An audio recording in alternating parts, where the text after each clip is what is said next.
All right, so Compassionate Atlanta. Compassionate Atlanta? Compassionate Atlanta. Yes. Let's get that right. Compassionate Atlanta. Compassionate Atlanta. Thank you so much for joining us today on the podcast. I have done 2 years in a row with your beautiful festival that you had. It was amazing. The last one was so much great energy. We met so many people. It was actually really hard to keep up with. But I want to introduce my guests. I'll let you guys introduce yourselves and tell our people a little bit about who you are. Awesome. Well, thank you for having us here. I am Leanne Rubenstein, and I'm the co-director of Compassionate Atlanta. And my name is Ikram Ali Mohammed. I'm the board chair of Compassionate Atlanta. All right, so thank you so much, AGZA, American Green Zone Alliance, for being an awesome partner and sponsor to this podcast, Roots Down, a regenerative AF podcast. Really respect the work that you guys do in creating a just transition from gasoline to electric in the landscaping industry.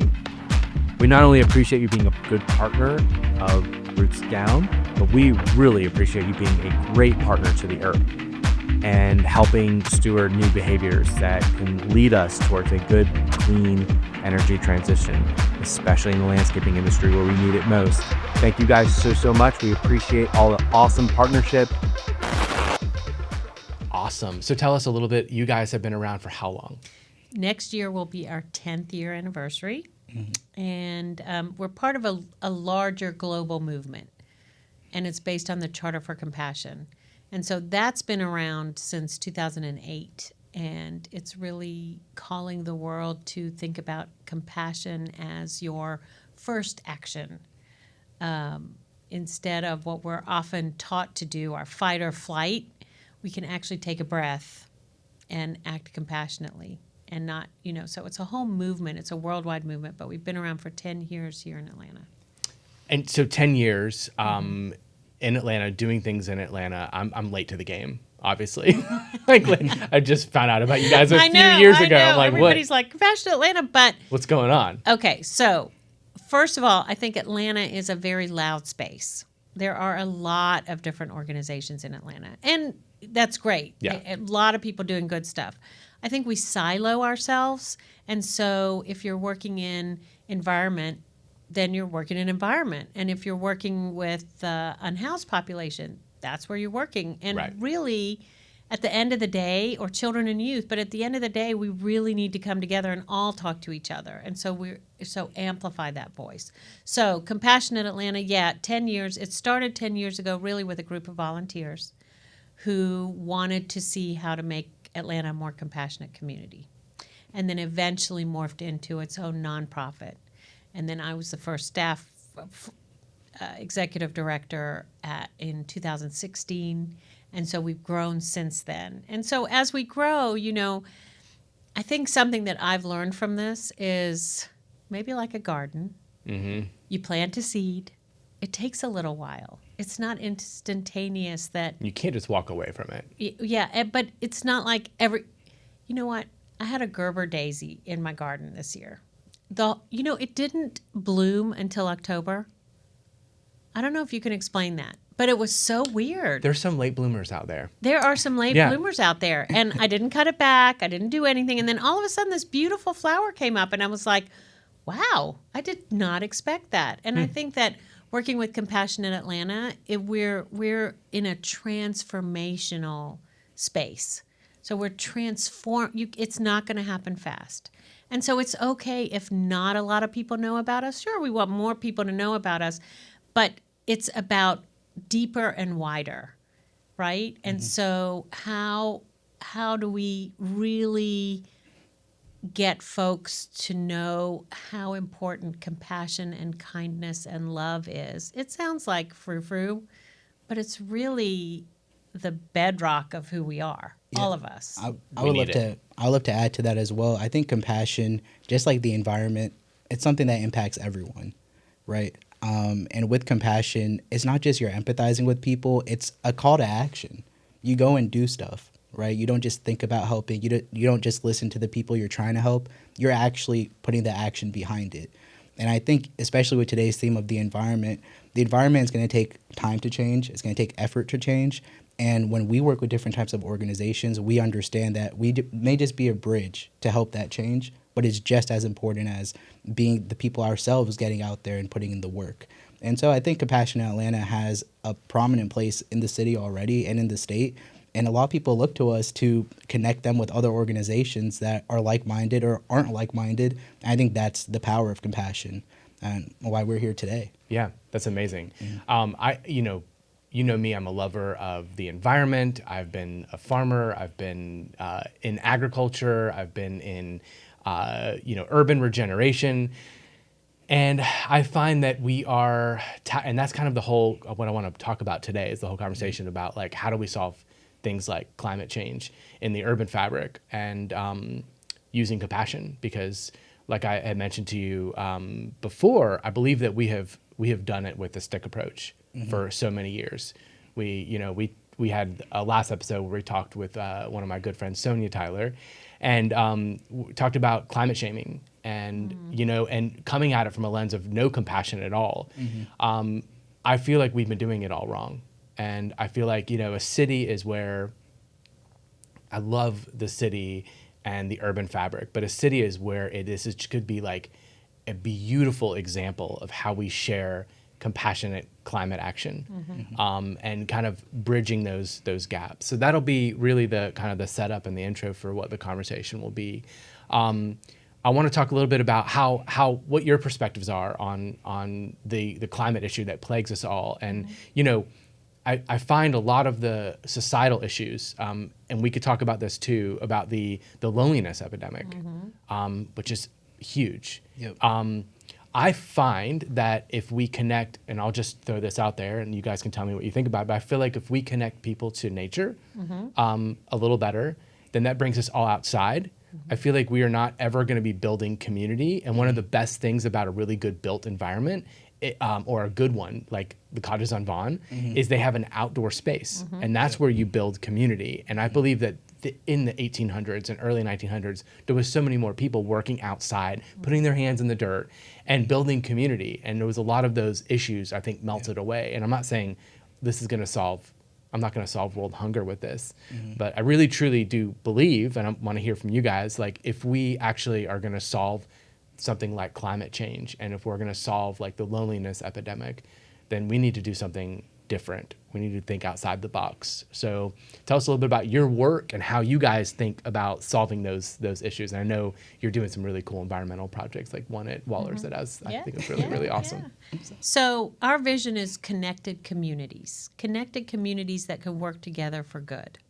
And how do you connect communities? I mean, spaces are so critically important. And we even talk about social determinants of health. And social determinants of health, one of the big ones is gathering spaces. So it's all about, our health is linked to going to the doctor, but only 20% of our health is linked going to the doctor. The rest of our health is about where we live, if we can work and get a better job, do we have access to healthy food, do we have community spaces, education, all those kinds of things. So the community space piece. So I guess I should go back. Connected communities. How do we connect people? And it's people that we don't necessarily have to think alike, look alike, do the same job, right? And Ikram and I were talking about this, like we all have these great gifts. And so how do we bring people together to bring their gifts to the table, right? Or to the garden, let's say, right? So what do? We focus on restoring dignity, which is all about creating stories that we've heard for a long time and restoring it to what it actually is and can be. So we have a film that we're doing about, it's 5 Black women telling their stories from stigma to compassion. Somebody who was wrongly convicted of a crime who after 12 years was exonerated. Oh my God. Someone who's living with HIV. People think that HIV, it used to be a death sentence, but now if you can get tested, Hopefully you don't have it. You can take things like PrEP so you don't get it. And if you do have it, you can live a long, healthy life. But it's all about taking care of yourself, right? So Restoring Dignity are these programs where we work with individuals to live a flourishing life. That's what it all is. It's about flourishing. And it's interesting because we use that word flourishing, and then I'm like, flourishing like a garden. Everything kind of comes back to that when you're sitting here, especially, right?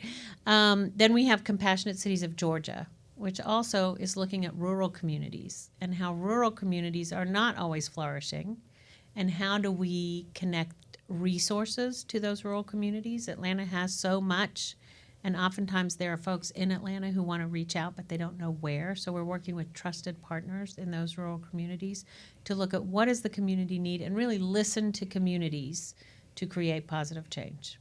Yeah, I was in a rural community in Pickens County in Jasper for almost a decade, and that was the most alone and the most isolated I've ever felt in my life. Wow. And if I didn't have the farm and the goats running away and eating my broccoli, I probably would have gone crazy. Yeah. And I think that rural communities really need some help. Yeah. I was just going to answer your question as well. I think we have to meet people where they are, right? I think that's why the stick approach doesn't work, is because you're just meeting them and you're not really thinking about what their perspective is. It's just go and do this. Right. Right. I was part of the youth. I graduated high school 2016, in law school right now. We were kind of being told we already cared about the environment growing up in a world where climate change was becoming a bigger deal, I would say.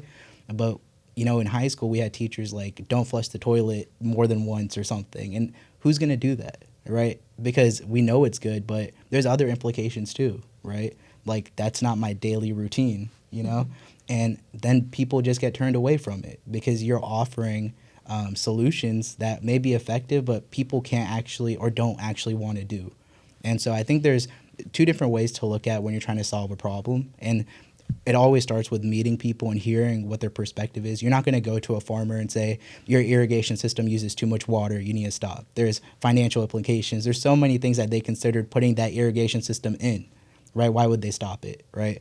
And also, I always look at the macro and micro level of things, right? Like, if you want to make a big change, you have to start with little changes. And those little changes only happen when you work with people through organizations or with yourself, if you're going out there and you're putting in that work to look at where they're starting from and where you want to take them.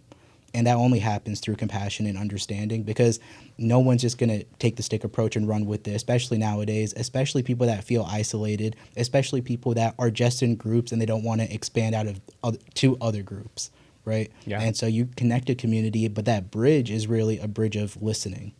And while you're listening to them, they're giving you trust. And when that relationship is there, then you can start implementing different policies, especially environmental policies, which even for me, it's hard. It's hard to compost, right? It's a different ball game. One of the best things are coffee grounds, and I don't drink coffee, right? So it's like, You don't drink coffee. I don't know how Can't I'm be on the here. show, Yeah. sorry. Oh my Right. God. Yeah. Water. But He yeah. looks cool because he has a Right. coffee cup. But it's like He may live so much longer than us, though. I feel like coffee is like life, but it's also death. I know, right? I'm trying not to get into it, so I don't need to worry about getting out of it, right? I got out of it, and then I started drinking chai tea, and that only made me want coffee more. And then, here I am. Yeah, I do like my little 1 cup. I just have 1 cup. One a cup. day. Yeah, me too. That's Me it. too. Which chai is a big deal, especially in the South Asian community. So my parents drink 5-6 cups of chai a day, and Wow. that's a low amount, But yeah, just meet people where they are, Yeah. right? And Yeah. I think that's how you bring people out to your garden, right? Is you show them that they can also plant their own seed in it, and we'll help it grow. Yeah. So I want to mention the Waller's Coffee Project since you brought it up. Yeah. I thought it was fascinating and really cool. So Waller's Coffee is a great little community space in Decatur, and it's beloved by community. It's not fancy. It's just kind of like, You're not going to find a matching chair no. in there if No. you try. Yeah, only if it's a Or one that a doesn't folding squeak. chair. Yeah. But that's what we love about it. It's real and it's authentic. And Jason Waller runs it. He talks a lot about mental health struggles. Something that many of us go through. And community is a very big part of combating those mental health issues, that feeling of isolation or depression, if you're out with other people. And so it's a music venue and a coffee shop. It's got an indoor space and it's got an outer space. They call it the outer space. And in the outer space, we are working with community to develop a kids space and a handicap accessible space in the back, in the out part of Waller's. And really because the kids can come and play, and then the caregivers can come and hang out in this wonderful tree canopy space, which in the summertime it's hot outside, but under the tree canopy it feels beautiful. And who doesn't want to sit outside and drink a cup of coffee, or in the evening get a glass of wine and listen to music? So everybody that I've introduced to Waller's Coffees, this project that we do, is like, how can I get involved? How can I be a part of this? So we're working with Decatur Makers. We're working with Decatur Education Foundation. Everybody that we bring into it. We have a scout who's about to get her Eagle Scout, and this is going to be her Eagle Scout project.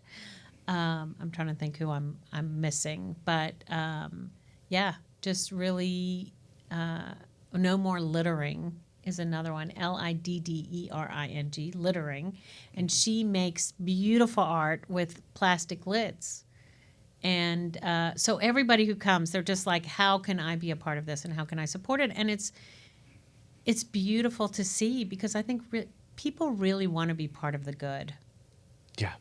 Yeah, they do. They're tired of being browbeat. Yeah, yeah. And that's, I mean, really, that's what I have seen for so long. I mean, even, you know, like we talk about on this program a lot about landscapers, like, and, you know, the industry itself being browbeat. And I realized, like, going to many conferences and stuff, like, they rather talk about innovation and how they can be incentivized, right? And how can we, you know, reform the conversation around them, you know, and create them as earth stewards. But you're right. People just are tired of the negative, and the negative has gotten us, I believe, in the position we're in. You know, I think with the next 4 years, it has gotten us with that president. I will not mention his name, but because I think the negative won.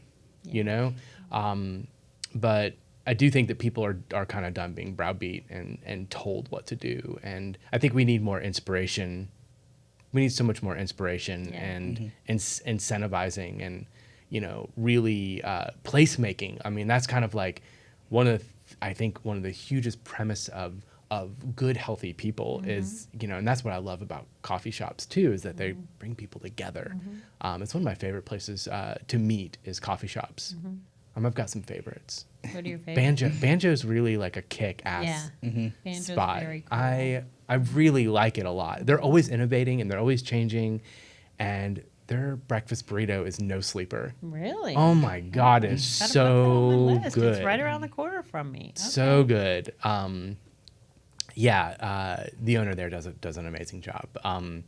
And I love that coffee shop. But yeah, I've been going to coffee shops for years. It's like just like a. It's like It a is the second community space. hub, It isn't is. it? It The really second is. space, yeah. Second space. Yeah. It really is. And I just want to touch on really quick. You said, how do we incentivize people, right? Yeah. You would think that the world kind of ending around them, or the earth being how it is, would be incentive enough, right? For people to make a change.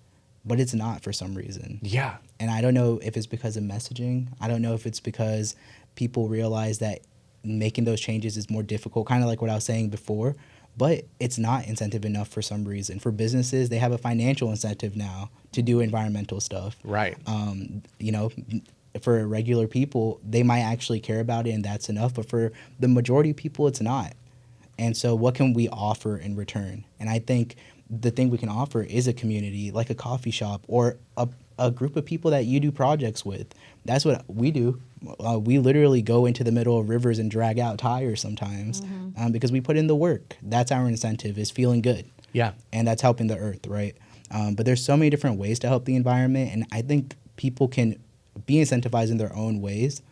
And I think the challenge is you need to find everyone's incentive. And that's just the matter of the fact. Is no one is just going to willy-nilly be a part of a program that they don't think benefits them. And I think that's the hardest part. It's how do we teach them to be compassionate?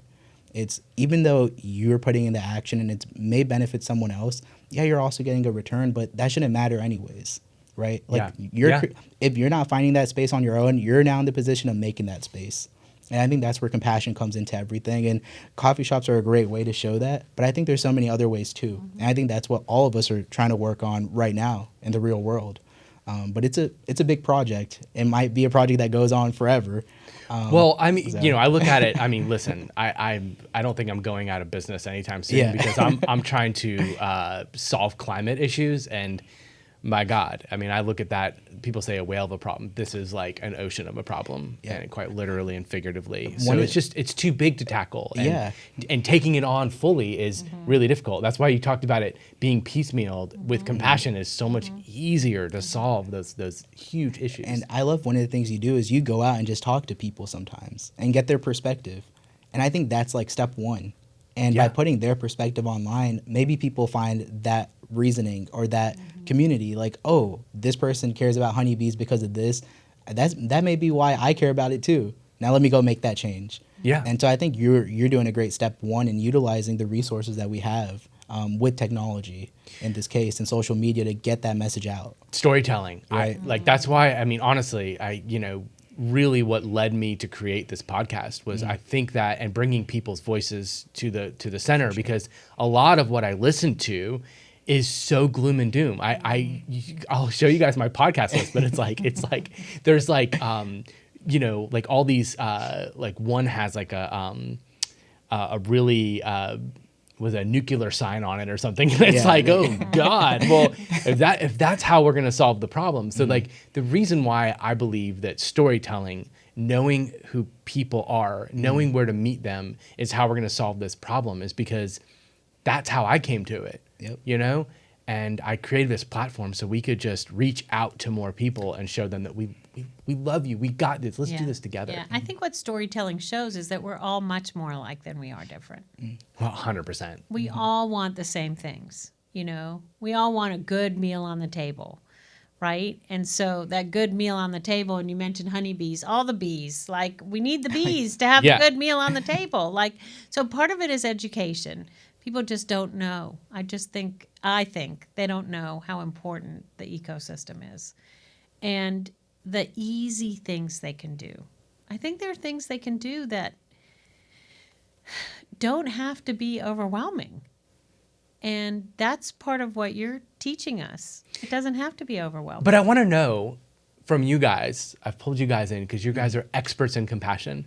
And I'm going to be humble and say that I don't believe that I'm an expert in solving climate change, but I don't think anybody's an expert in solving climate change. But I am passionate about it, and I do have a lot of compassion. But I'm wondering from you guys, like, how do I do my job better? How do I get more people to the table using the tools that you guys know about compassion? Like what? And I know we talked about some of it, but give me a toolkit. Like, what does that look like? How do I do better outreach? Well, I think you're doing it. I think you're doing it by reaching out to folks that are maybe different. Maybe you're not talking to someone who climate is their thing, right? They're totally something else that they're working on. Yeah. Okay, so they're working on mental health. They're working on, there's this place actually at Legacy Park where we are called Trellis, and they do gardening for people with spine injuries and disabilities. And so, like, that is it's a different bucket, but it's not. It's all the same bucket. So I think another one of our partners at Legacy Park is Refugee Women's Network. So if you're looking at refugees, some of the best food. So good, right? And it's natural, and the way they make it's not with a whole lot of preservatives. So my stomach just growls. I swear. Actually, I don't know if the mic picked that up, but yes, go on. So the food is great, but also, why are people coming as refugees? What are the conflicts that are happening because of resources? What are the climate refugees going on? So everything leads back to it. And so I think the compassionate thing, like Ikram said, is listening to people and hearing what their concerns are. And I think ultimately we're going to find that common ground, which literally may be the ground, right? So the common ground is I so, love yeah. that. Okay, next podcast. I actually love Common that. ground. Mark that down. That's a good one. So I do think that's it. Listening to people. Okay, what's important to you? It's going to come down to many of the same things, and then an environment's going to be part of that. Yeah. And then working together that way. So yeah, Atlanta is a loud space. There's a lot going on, but the more connections you make that are a little bit outside of your space, the more people will be like, wow, we work on this and we never really thought about that, but it's totally connected. Yeah. Yeah. This podcast would not be Roots Down, the Regenerative AF podcast if I wasn't griping a little bit. But yes, we are so siloed, and there are so many nonprofits that are doing such similar things. I'm like, y'all, resources, pull that shit together and make bigger shit happen. Like, my God. No, that's true. And I would say one thing we can add to this podcast, let's make our own version of EPA, right? Educate, promote, advocate. So educate. I love that. This is just It's a bouncing new off EPA. of, Well, the old EPA might be get. exactly. Yeah, So it might I'm get just canned anyway. Offering So. a new one here, but educate goes both ways. Yeah. Like when you walk up to people and you have a question for them, you're asking them what is their perspective. That's number one, right? But you're also there to teach them something sometimes. But figure Education out is key. exactly. Figure out what they're offering you back. Like look through anything they say and find that underlying message or interest that they have. Right? Then you promote it. Reach out to these other organizations that also do something similar, but they promote their message a little bit differently. See if it aligns with that person and help that person find that organization or that partnership to work with. And then advocate. Continue advocating for change. So what I'm hearing, I think we need more people that are the connective tissue. Yeah. I think that's exactly. Which I think we need less nonprofits doing the same thing. We've been trying to solve the urban ag issues in Atlanta for years, and it frustrates me to no end because I'm like, why haven't we figured this out? Like, why are we worried about land? Like, land is scarce. Like we I can get on this soapbox so hardcore right now, but like, why aren't we retraining like landscapers and giving these farmers jobs within the urban fabric? I've got people that have figured it out. Corey Moser from Natural Born Tillers. I don't know if you know him. He does corporate engagement and grows gardens for corporations like Delta. wow. But That's a farmer. He's a farmer. Yeah, all these ideas. Like, I really think people are hungry for something good, something that is innovative, right? But these days, innovative really can be like what they were doing 100 years ago, right? Innovative doesn't have. Do you know what I mean? Like, gardening. We have over-engineered the shit out of everything. Let's be honest. Yeah. So and just getting your hands in the dirt, right? And so Delta, what are you doing at Delta? Oh, we're gardening. Yeah. Like, that's team building. Yeah. Like that's so, it's kind of amazing to hear that because I think that's what people want. They want connection. They want to see impact in a positive way. Yeah. And these are all different ways to. So you mentioned our big festival, which is Compassion Con. And Compassion Con is a day where it's for all the people that come out to Compassion Con, but it's also for all the people that have a booth at Compassion Con. So we had about 100 vendors. And the idea was for those vendors to cross-pollinate and learn from one another and really say, well, how can we work on this together? Because I think at the end of the day, that is the only way that we're going to make change, is not to do it alone. And I think the other thing I want to talk about is a scarcity mindset. Oh God, I talk about this all the time. Yeah. I hate it. Versus abundance. Like, imagine it and you can make it happen. I mean, my co-director, Yabo, always says, Leanne, you're kind of scary because we'll think about something and then, we'll get a phone call about like, hey, do you want to work on this project? And we're like, oh my gosh, we were just talking about this project. It always happens. It always happens. It does. Yeah. And I don't think it's the phone and AI, but maybe. Okay, we need $100,000. Talk about it. I think in post, in post we should put a little like aura, shining aura over you. Like you can. I mean, I think that sometimes this might sound funny, but the universe is listening. The universe is listening. And so what are we telling it? What are we sharing out there that we want? You know, I've even seen in our language, we use a lot of violent terms in our language. Yeah. And so I've tried to shift it, right? So we were doing this social media thing, and it said, compassion is your secret weapon. And I was like, well, what if we say compassion is your superpower? Same point, right? And so I think all that shifting about how we're thinking about things and really just putting out to the universe, this is what we want to see, it will come. Yeah. And we will find more and more people who are excited about that. I think compassion, kindness can be contagious. I think it actually scientifically is good for your brain. 100%. Yeah, it feels good. Just like when you go out and you walk on the grass barefoot, that also is regenerative, and that is life-giving.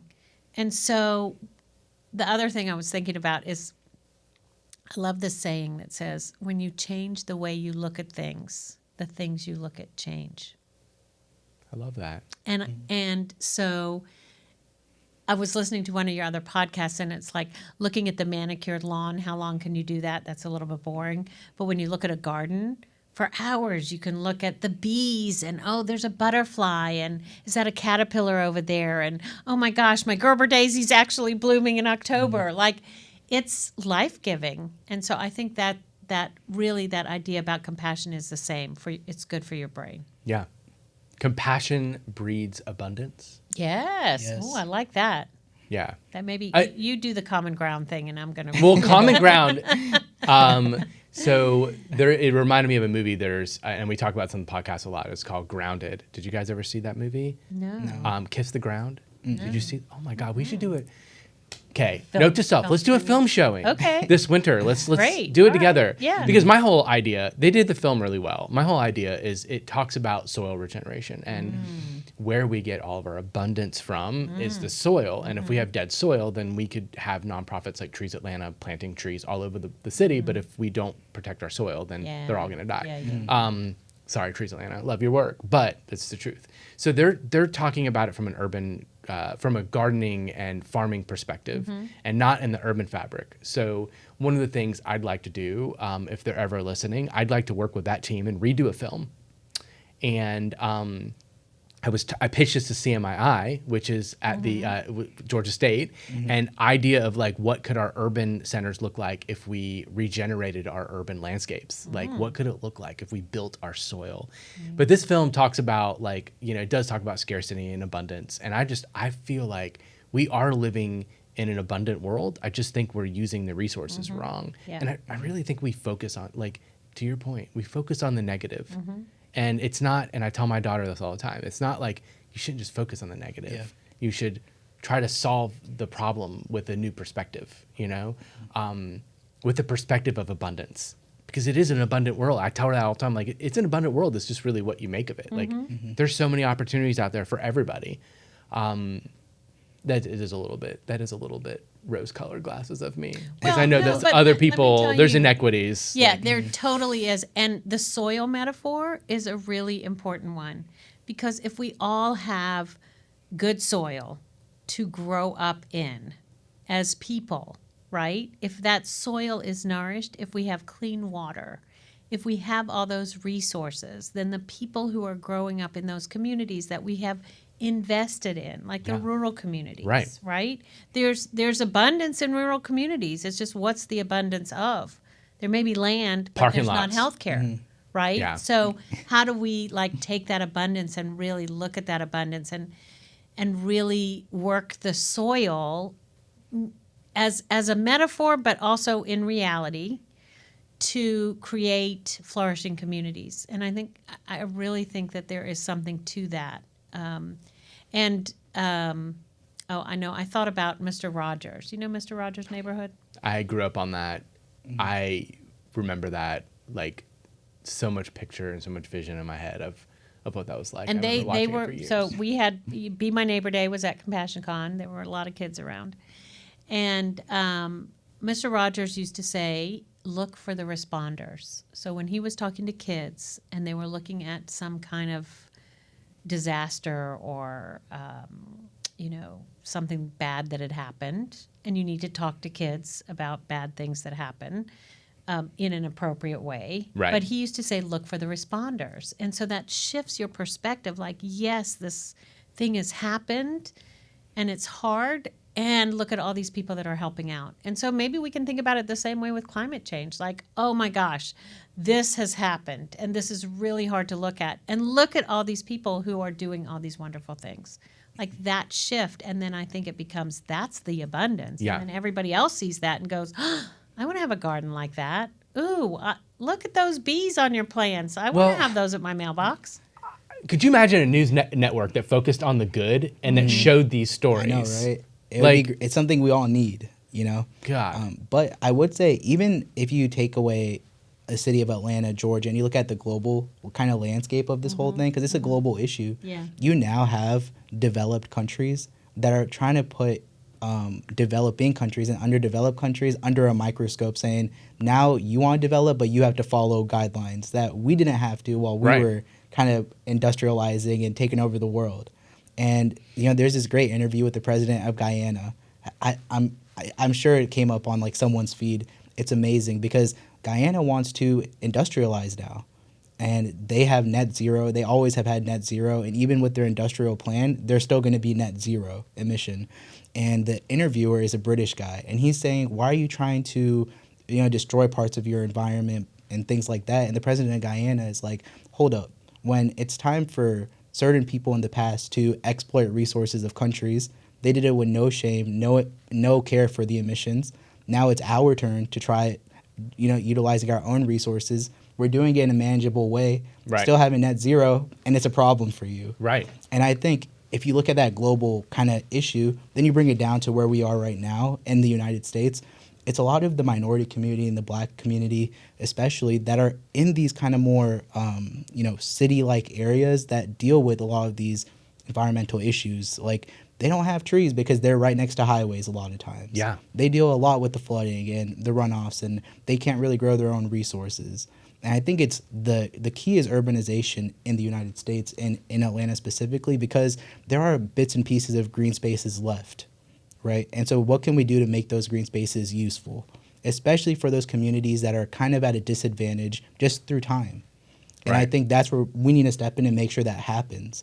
And so DeKalb County does the gardens in the library, right? Yeah. Which is the green space right outside the library is doing the gardens and growing food and flowers. I think that's important. And I hope it's seen as what I would intend it to be. And I want it to be this poster child of what every yard and every space could be. Because I don't think, I think they shouldn't be the exception. They should be the norm. And a lot of community, what we get most of all, which is really interesting you bring this up, especially in South DeKalb, where we're working at like Stonecrest Library and all the community members that come in, the first question they ask me is what? Why is there a garden outside? Well, no. Well, so yeah, they're like, why? Yeah, why? I mean, maybe that is the first question. But they're like, why is it? Why do you have a garden? Why is there fruit trees at the public library? Can I eat this stuff? I'm like, hell yeah, you can. And they're like, how can I do this at home? Yeah. How can I do this at home? But it's just, and it's such a simple, it's such a simple thing. But like, I think that projects like that do bring a lot of hope. I hope they bring a lot of compassion to people. But yeah, that's through my lens of solving climate change. Like, that's really, you hit the nail on the head. Is like that library project, which is near and dear to my heart. Because I think it's how people see what the example looks like. Yeah. But that's it. Be the example that you wish to see. Yeah. Right? I didn't come up with that on my own. Yeah. Be the change. Be the change. Yeah, it's be the change. But be the example is just as I think good. we could say it anyway, yeah. Because once someone sees what's possible. Be the abundance. I was with you when Shannon Willow, when she was putting her Heart of Mother Earth up, and you did the landscape around it, the pocket garden. Yeah, I got to go check on that. It slipped my mind. Garden. Yeah, the wildflower garden. Yeah. And I said, oh my gosh, I want to do that at my house. And you're like, okay, these are the things you need to do. And I did it with you guys that day. And then I did it at my house. You did? So, yeah. Congratulations. The sheet my mulching front. and all that. Yeah. Yeah. Amazing. And Well, see, so that is like I the need to do seed- it bigger, and so. But well, don't shame yourself. Okay, but that, you're right, But the seed that was planted that day and Yes. bringing community out, Yeah, people are like, oh, well, what the hell can I do with all my So I now have cardboard that boxes? in my front garden. Amazing. In my front yard. which, Congrats. yeah, I'm planning to grow it next year and get it. Trays. Call me if it's successful. Okay. Don't call me if it's not successful.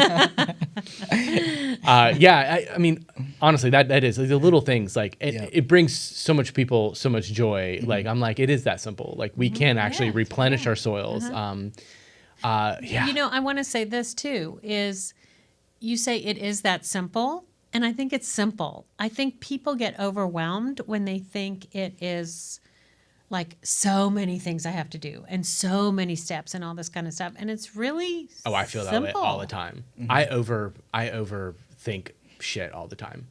Yeah, I do. But then I tell other people like, you need to simplify. What are you doing? But or someone thinks they have to do all these things. yeah, Exactly. yeah, no. Like I have to do it's- everything on the list. And it's like, no, pick one thing and do it well. And then if you want to, pick number 2, right? But like just be part of something good. Yeah. And then it will grow. See all the metaphors. I love this conversation. I think I'm gonna check my notes and Okay, see make what we sure that haven't we're covered. make sure that we're on. We went through like I've got some like funny Okay, things that we can get into as well. But you were gonna say something. No, Ephraim. I was just gonna say, I think what Leanne says, you can just pick one thing. I think that's the message that needs to be conveyed when we go out and talk to people. It's you don't need to do the entire list. Pick that one thing that relates to you the most that you think you can change. We'll help you get there. And if you can't, if it's not working out, that doesn't mean you give up. Is you got to keep going because we're in this together. And maybe just try something else on the list or keep trying that first one. But don't give up because the problem is still going to be there unless we all do something. And I think the most important thing is when people feel overwhelmed, and this is just a social thing. When you feel overwhelmed, you don't want to do something.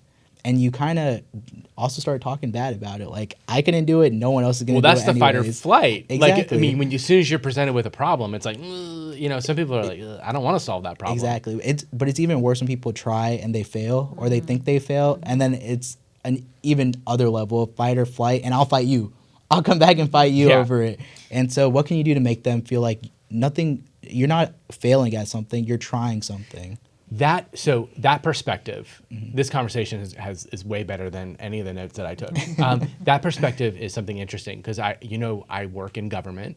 I've worked outside and inside, and I think that I love my job. I really do, and I'm not here to put a stain on DeKalb County at all. I think they're doing, but a lot of what they do is overthinking. And I drafted this library transition plan, and turned it in, and it was like. And Commissioner Terry was like, TMI, dude. TMI. This is way too much. But in the plan, a lot of it is like easy steps that we can do. And I think even government, like when you see all their transition plans or all their sustainability plans, it's like, okay, this is a great plan on like how to build a pyramid, but like let's talk about like where we're gonna get the rocks from. Yep. And it is so overdone. Yes. And it's exhausting. I agree. And Leanne shared her favorite quote earlier. I'll share mine. Perfection is the enemy of progress. Yes. I'm an overthinker. I'll plan something to the death of me, and I won't actually ever do it. Yeah. Right? And I think when organizations or governments get into that mindset, they plan the perfect plan, but they don't plan on how to execute it. Yeah. And you just got to do it. You just got to go out and do it. That's what Compassion Atlanta does. That's what your organization does. You just got to try. You can plan and plan and plan. Once you're out there, you're going to have other problems that you need to account for as well. Failing is part of the progress. Right. And people don't realize that failing is actually, I'd say 60% of the progress because you don't know unless you know. Exactly. But and it's how you fail and how other people lift you up after you fail. That's where I think the compassion is. Like if people are like, you suck, after you fail, you're not going to want to get back. Like, especially in the climate world, like it's like, I think we should stop telling people they suck at doing whatever it is that they're doing to make themselves feel better about, even like if it's like 0.00001% of making the planet better, but they're just sorting their recycling a certain way, like we shouldn't tell them they suck. Yeah. Because it makes them mad and I think that's what happens sometimes, because we kind of hit on this theme. It's the people that are trying to influence change need to put in the most work. That's why you're putting in so much work, just trying to meet people where they are. But a lot of people, once they put in that work and they're not getting a response, they respond themselves pretty poorly. They're like, I invested so much time learning about this. I'm trying to teach you about it. You're not accepting it. So you're never going to learn, or you need to figure this out on your own now. I think that's a difficult perspective to accept, but that's what happens in reality, right? It's when you put in the work, sometimes people won't accept that idea or that way of working, and that's okay because you didn't meet them where they were. Yeah. And that's what these other organizations are about. That's what bridging communities like we're about do. And I think the most important thing, again, I feel like I said that phrase so many times, but you have to listen to people when you're talking to them. You can do that introductory question, but your ears need to be on so you know the change that they really want to make and how you can help them make it. Yeah, right. No matter the case, but especially with environmental issues, because you're asking people to change practices a lot of times. Or you're asking people to add practices. Behavior. Exactly. Behavior, I think, is a better word. Yeah. And so to do that, it's difficult. Yeah. And we all understand that. They understand it too. That's the problem, right? It's I don't want to change. And there's people aren't going to change everything, and that's okay. But that community effort globally, but especially locally, needs to happen. So thanks for the work you're putting in. We're also putting in some work, but it's going to take time as well. Yeah. We're here. I think I want to ask you guys something, and maybe we'll do a little bit of humor. I want to make sure that all of the podcasts have a little bit of humor in them. I promise people would laugh and cry and do all those things. But let's talk about planned obsolescence. So as a nonprofit, you guys are a 501c3. I run also a 501c3. I believe that we should be looking at solving the problem rather than perpetuating the problem. What does Compassion Atlanta look like if you guys solve the problem? I know it's a big one because it's a monster of a problem. But where are we if it's solved? Where are you if it's solved? Yeah. What does that look like? What does your exit strategy look like? Partake. Yeah. Yeah. I would just say we're at the intersection of so many issues that if this ever did get solved, then we just emphasize more on the other issues. There's no stopping. Yeah. But I don't, it's a great idea to think it would get solved. And that's the question that we have. I would say just what is the next, just because it's solved in the short term, does that mean it's solved in the long term? Right. Well, that's a big one. Can we continue this solution so we don't revert back to whatever we were at that starting point? Yeah. Yeah. And I would say the job is never really done. So I'm going to go back to the gardening metaphor. Nurturing. You have to nurture your garden. You have to really take care of it. So even if, or hopefully when, we won't say even if, when we solve all these issues, right? And everybody has housing and everybody has clean water. And, we've got all these wonderful living green ecosystems and we've got all these things taken care of. When that happens, the goal will be to nurture it so that it continues. So even if there's, let's say, okay, we can think big, like it happens for the whole world. Okay, it happens for the whole United States. Okay, it happens for all of Georgia. Okay, it happens for all of Atlanta. Okay, it happens for all of this little city. Okay, and it happens in my front yard. So like wherever it is happening, that goal it's always going to need love and nurturing. As long as we as humans need something from it. Because I will point this out. A forest does not need us. Nature's got that shit That's figured true. out. That is true. So, when we need something from it, we should put time into it. Right, because right. we have to have the planet. The planet doesn't need us. Just kind of sucks. We're just borrowing it. Yeah, but we should learn how to work in symbiosis with it. Yeah. And be less extractive and more, just more in tune. Yeah. Which is, I think, a compassionate, beautiful person is going to be in tune with nature. Well, we talk about compassion for self, compassion for others, compassion for the earth, and compassion in systems. So when you think about systems, I think that really gets to the root of all the stuff we're talking about. Listen to my language, the root of. But it is. Compassion in systems is like, what are cities doing, right? What are municipalities doing? What are our systems doing that are actually counterproductive to healthy communities? Yeah. Okay. That's a big, okay. Do something funny. Okay. Yeah. It's getting heavy. God. So give me a minute. So if compassion were a building in Atlanta, what kind of space would it be? And who would be in it? And we will close it out with this question. Okay. Think something. Let's think a little bit lighthearted. We just went down the sad realm. If it was a building, think of like any building. It has to be one that exists, or can I make it up? Oh right yeah, now? it could be one totally. Awesome. Yeah, make it up. I would do one where there's murals all outside of a one-story building with a beautiful garden in front. And the murals could be painted by different people. And the best thing is, after they paint it, everyone can see it, but somehow there's just another tile ready to go for someone else to keep painting, where the other one doesn't go away. And it would just be a space where everyone's included, no fees to get in, free parking, no parking, public transit. Oh, hell yeah. Yeah.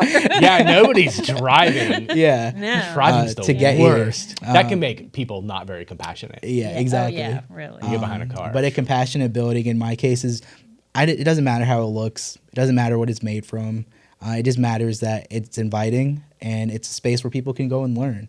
And they can join the garden by going and planting their own seeds, and we're gonna make sure to nurture it. And they're always invited. Love that. So it's less about the building and more about who's in it. Exactly. I love that. Yeah. I mean, do you want to add to that? It was so beautiful. I don't know. Ikram, I can you don't close know. that shit out? I really like that space. Yeah, I like the space. Yeah, I mean, I'd say it's that space, and everybody's invited in, and bring your ideas. Yeah. Because I could see just little pods and areas where people are like working together to like, I have this great idea, and then people are drawn to that, and then things are happening. So they're quiet spaces, Resting and then, pods, thinking pods. yeah, and then party pods. I Exactly. think We need a gotta party have pod. partying.